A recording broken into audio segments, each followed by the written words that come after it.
Qu'arrive-t-il à ceux qui n'ont jamais entendu parler de Jésus? Dieu les condamnera-t-il? Rayonnant de majesté.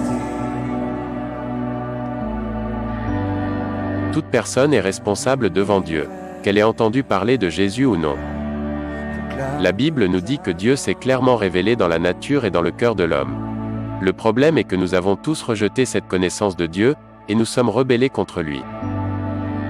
C'est de là aussi que tu chercheras l'Éternel, ton Dieu, et que tu le trouveras, si tu le cherches de tout ton cœur et de toute ton âme. Ce verset enseigne un principe très important. Tous ceux qui cherchent sincèrement Dieu le trouvent. Si quelqu'un veut réellement connaître Dieu, Dieu se fera connaître à lui.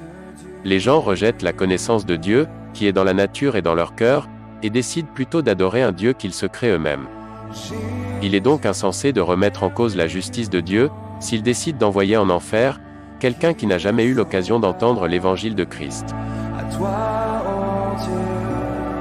Au lieu de débattre du sort de ceux qui n'ont pas entendu l'évangile, en tant que véritables chrétiens, nous devons faire en sorte que tous l'entendent.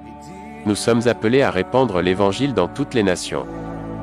Les hommes ne peuvent être sauvés de leurs péchés, et éviter d'être éternellement séparés de Dieu, qu'en acceptant la grâce de Dieu dans le Seigneur Jésus-Christ. Si nous acceptons l'idée que ceux qui n'ont jamais entendu l'Évangile recevront la miséricorde de Dieu, cela pose un grave problème. Dans ce cas, nous devrions nous assurer que personne n'entende jamais l'Évangile. Puisque la pire chose que nous puissions faire, serait d'annoncer l'Évangile à quelqu'un qui le rejetterait.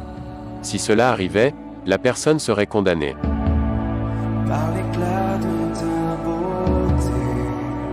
Ceux qui n'ont pas entendu l'Évangile doivent être condamnés. Sinon l'évangélisation perdrait tout son sens.